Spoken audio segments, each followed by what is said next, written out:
नमस्कार, मैं हूं राजेश सिन्हा। दोस्तों, हम आपके लिए अलग अलग कॉम्पिटिटिव एग्जामिनेशंस के मद्देनजर जानकारियों का एक ऐसा कलेक्शन लेकर आते हैं जो आपको आने वाली प्रतियोगिता परीक्षाओं में प्रश्नों के रूप में नजर आ जाते हैं।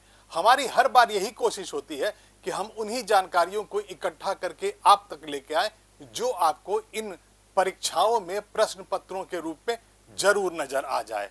तो आइए एक नजर डाल लेते हैं आज हम आपके लिए क्या लेकर आए हैं। हरित क्रांति के जनक एम एस स्वामीनाथन का निधन 1 तारीख 1 घंटा 1 साथ 1 अक्टूबर 2023 को टाइम्स वर्ल्ड रैंकिंग में 91 भारतीय विश्वविद्यालय, वाइब्रेंट गुजरात ग्लोबल समिट के 20 साल हुए पूरे, इंदौर में हुआ इंडिया स्मार्ट सिटी कॉन्क्लेव 2023 और international tennis hall of fame की रेस में लिएंडर पेस। और अब खबरें विस्तार से। हरित क्रांति के जनक एम एस स्वामीनाथन का निधन।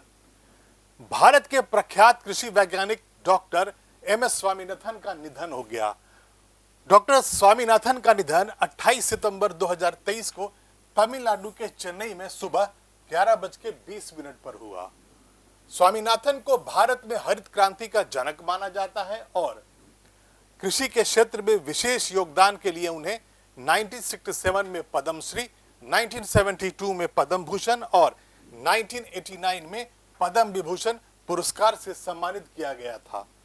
डॉक्टर स्वामीनाथन का जन्म 7 अगस्त 1985 को हुआ था और उनका पूरा नाम मनकोम्बु समासिवन स्वामीनाथन था। डॉक्टर स्वामीनाथन ने 98 साल की उम्र में दुनिया को अलविदा कहा।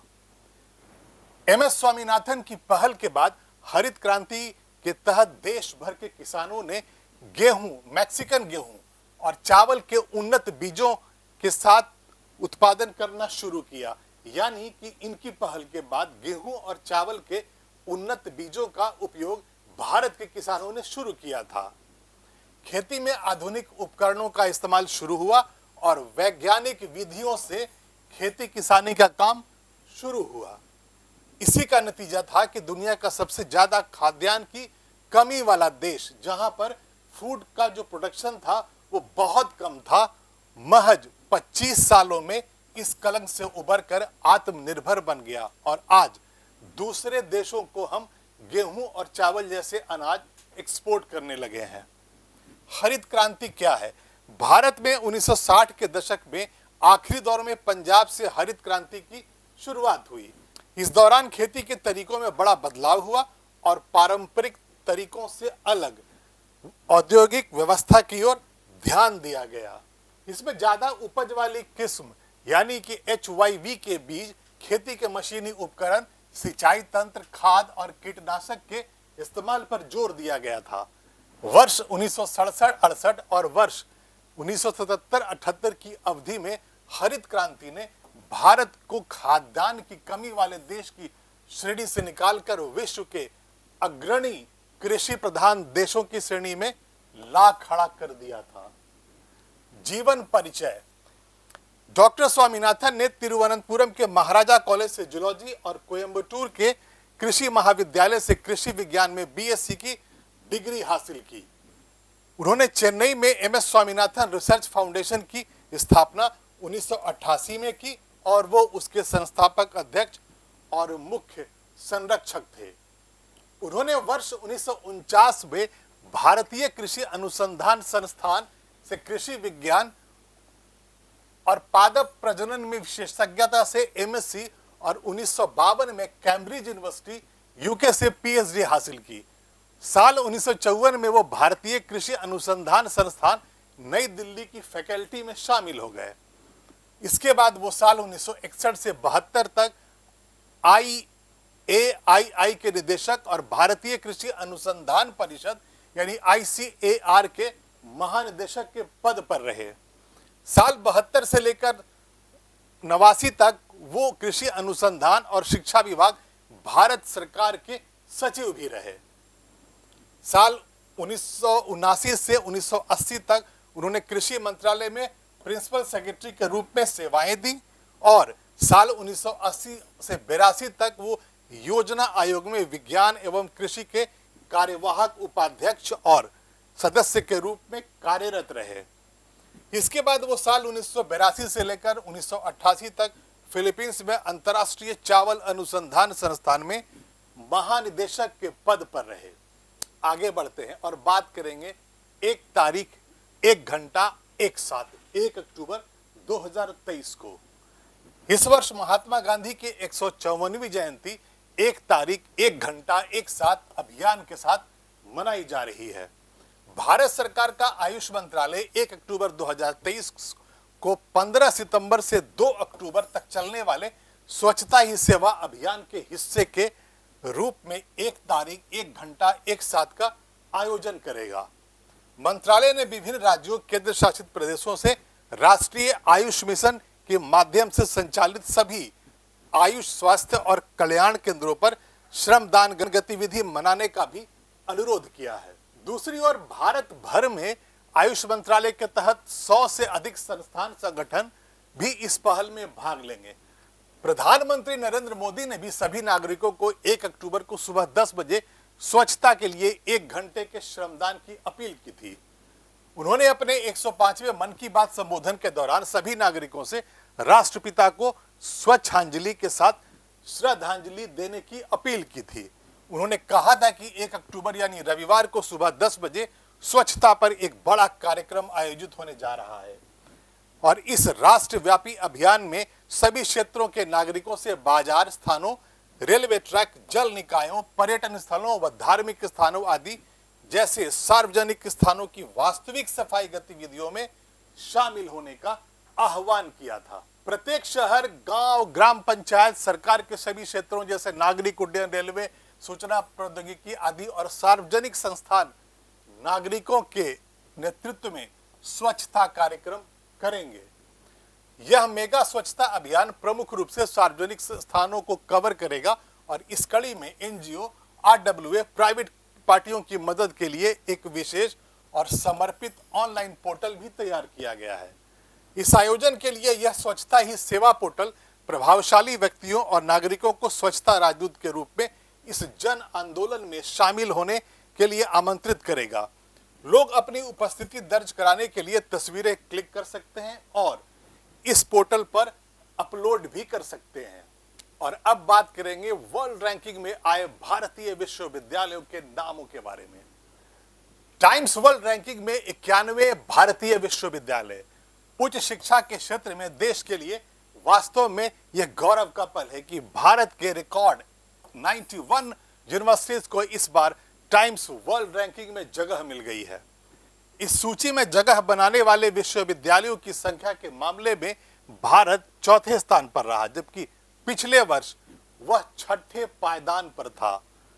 टाइम्स हायर एजुकेशन पत्रिका द्वारा घोषित वैश्विक विश्वविद्यालय रैंकिंग यानी वर्ल्ड यूनिवर्सिटीज रैंकिंग के में Indian institute of science IISc Bengaluru ने साल 2017 के बाद पहली बार टॉप 250 विश्वविद्यालयों की सूची में जगह बनाई है। यानी पहली बार ऐसा हुआ है 2017 के बाद कि IISc बेंगलोर ने 250 पहले यानी फर्स्ट 250 यूनिवर्सिटीज में अपनी जगह बना ली है और यह भारतीय विश्वविद्यालयों में टॉप पर रहा है।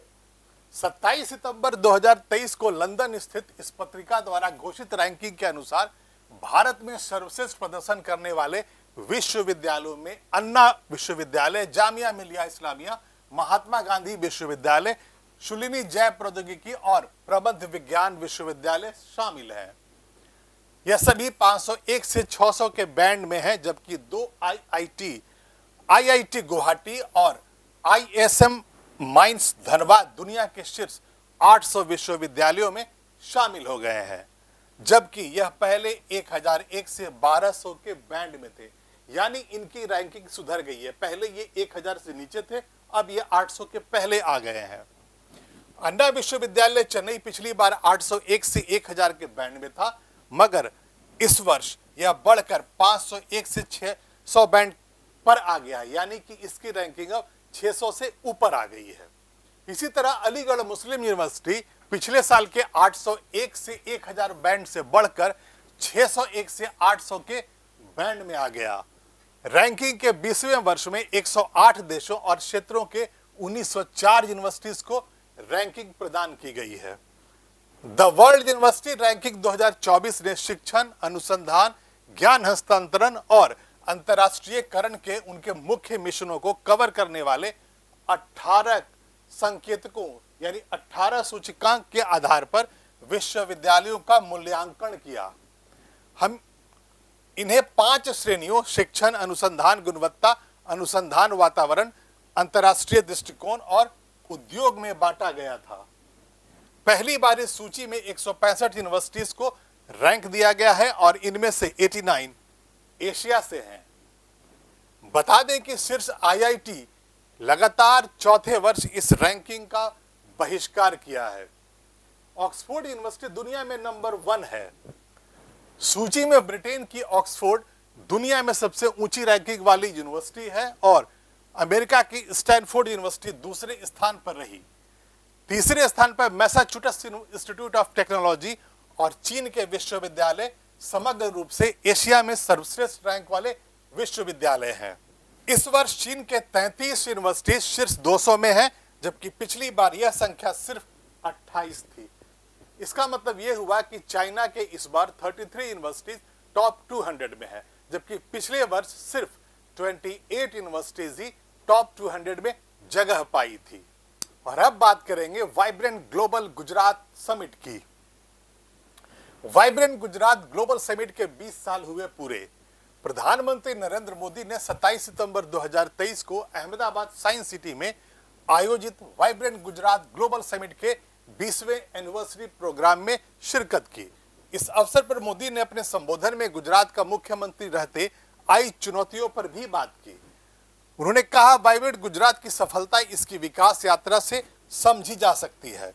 2003 में इस समिट में कुछ 100 पार्टिसिपेंट्स और डेलीगेट्स जुड़े थे और यह बहुत ही छोटा सा कार्यक्रम था। आज 40,000 से ज्यादा पार्टिसिपेंट्स और डेलीगेट्स इस समिट में हिस्सा लेते हैं। 2003 में इस समिट में सिर्फ गिनती भर देशों का पार्टिसिपेशन था। आज 135 देश इसमें पार्टिसिपेट करते हैं। 2003 में इस समिट की शुरुआत में 30 के आसपास एग्जीबिटर्स आए थे। अब 2000 से ज्यादा एग्जीबिटर्स इस समिट में आते हैं। वाइब्रेंट गुजरात की सफलता के पीछे कई स्पेसिफिक रीजन्स भी हैं। इसकी सफलता में आइडिया, इमेजिनेशन, इंप्लीमेंटेशन जैसे कोर एलिमेंट शामिल हैं। और अगर आइडिया की बात करें तो वाइब्रेंट गुजरात एक ऐसा यूनिक कॉन्सेप्ट था जिसके बारे में भारत में कम लोगों को ही पता था। आज vibrant Gujarat one time event से एक इंस्टीट्यूशन बन गया है, जिसका सिस्टम और प्रोसेस सरकार के भीतर और सरकार के बाहर साल भर ऑटोमेटिक चलता रहता है। हर बार वाइब्रेंट गुजरात सफलता की नई ऊंचाई तक पहुंचता है और ऐसा इसलिए हुआ क्योंकि हमने प्रोसेसेस को संस्थागत बना दिया है। आगे बढ़ते हैं और बात करेंगे इंदौर में हुए स्मार्ट सिटी कॉन्क्लेव 2023 की। इंदौर में हुआ इंडिया स्मार्ट सिटी कॉन्क्लेव 2023।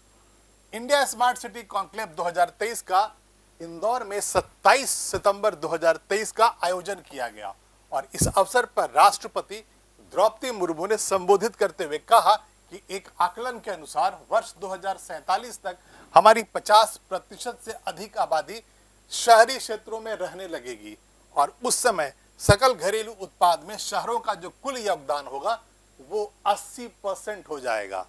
उन्होंने कहा कि हमें शहरों और उनके निवासियों की बढ़ती आकांक्षाओं और जरूरतों को ध्यान में रखते हुए भविष्य के लिए एक ऐसा रोडमैप बनाना होगा और उस पर आगे बढ़ना होगा।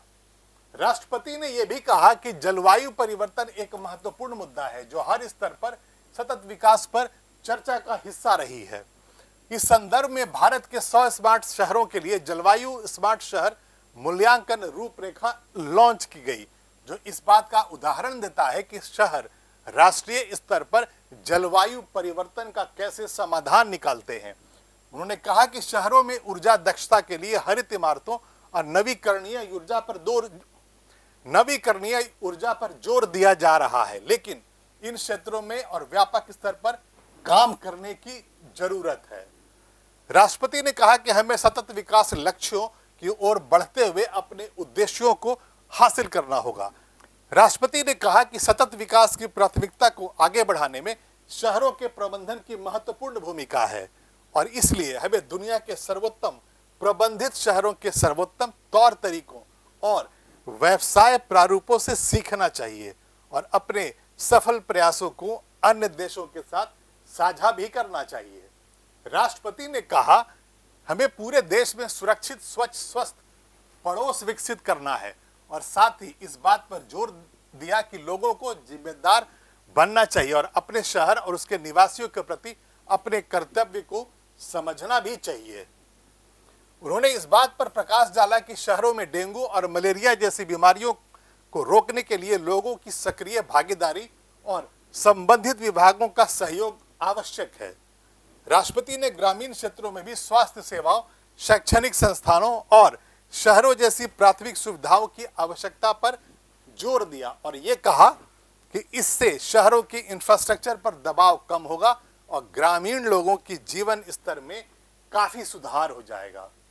आगे बढ़ते हैं और अब बात करेंगे खेलों की दुनिया की, बात करेंगे टेनिस की और बात करेंगे लिएंडर पेस की। टेनिस हॉल ऑफ फेम के लिए नॉमिनेट हुए लिएंडर पेस, टेनिस के दिग्गज भारतीय खिलाड़ी लिएंडर पेस को 27 सितंबर 2023 को international tennis hall of fame के लिए नॉमिनेट किया गया है। कई ग्रैंड स्लैम खिताब हासिल करने वाले Leander Paes hall of fame के लिए नामांकित होने वाले पहले एशियाई खिलाड़ी हैं। लिएंडर पेस की उम्र 50 साल है और उन्हें यह स्थान प्लेयर कैटेगरी में मिलने वाला है। पेस 2024 क्लास के लिए घोषित 6 नॉमिनेटेड व्यक्तियों में से एक हैं और उनका मुकाबला कारा ब्लैक, कार्लोस मोया, एना इवानोविच, फ्लाविया पेनेटा और डैनियल नेस्टर से होगा। पेस डबल और मिक्स डबल में 18 ग्रैंड स्लैम खिताब के विजेता हैं और इसके अलावा वो पूर्व युगल विश्व नंबर 1 भी हैं। 3 दशकों के कैरियर में उन्होंने युगल में 8 ग्रैंड स्लैम, डबल मिक्स में 10 और दोनों विषयों में 1 कैरियर स्लैम पर कब्जा किया। पेस ने कहा, टेनिस ने मुझे बहुत कुछ दिया है और मुझे उम्मीद है कि यह नामांकन दुनिया भर के हर युवा बच्चे को प्रेरित करेगा कि वो दिल में जुनून, कड़ी मेहनत और खुद पर विश्वास के साथ आप भी चैंपियन बन सकते हैं। पेस ने एटीपी युगल के शीर्ष 10 में से कुल 462 सप्ताह बिताए, जिसमें नंबर 1 पर 37 सप्ताह शामिल थे और दौरे पर 55 युगल खिताब जीते। 30 वर्षों तक भारत के लिए डेविस कप का मुख्य आधार रहे लिएंडर पेस ने 43 युगल मुकाबलों में जीत के साथ प्रतियोगिता का रिकॉर्ड कायम किया है। 1996 में वो अटलांटा खेलों में कांस्य पदक जीतने वाले टेनिस में भारत की एकमात्र ओलंपिक पदक विजेता भी थे। पर अभी तक के लिए इतना ही। हम फिर हाजिर होंगे खबरों का, जानकारियों का ऐसा ही संकलन हम आपके लिए फिर लेकर आएंगे, लेकिन आप इस वीडियो को लाइक करें, शेयर करें और इस चैनल को सब्सक्राइब करें। तब तक के लिए धन्यवाद।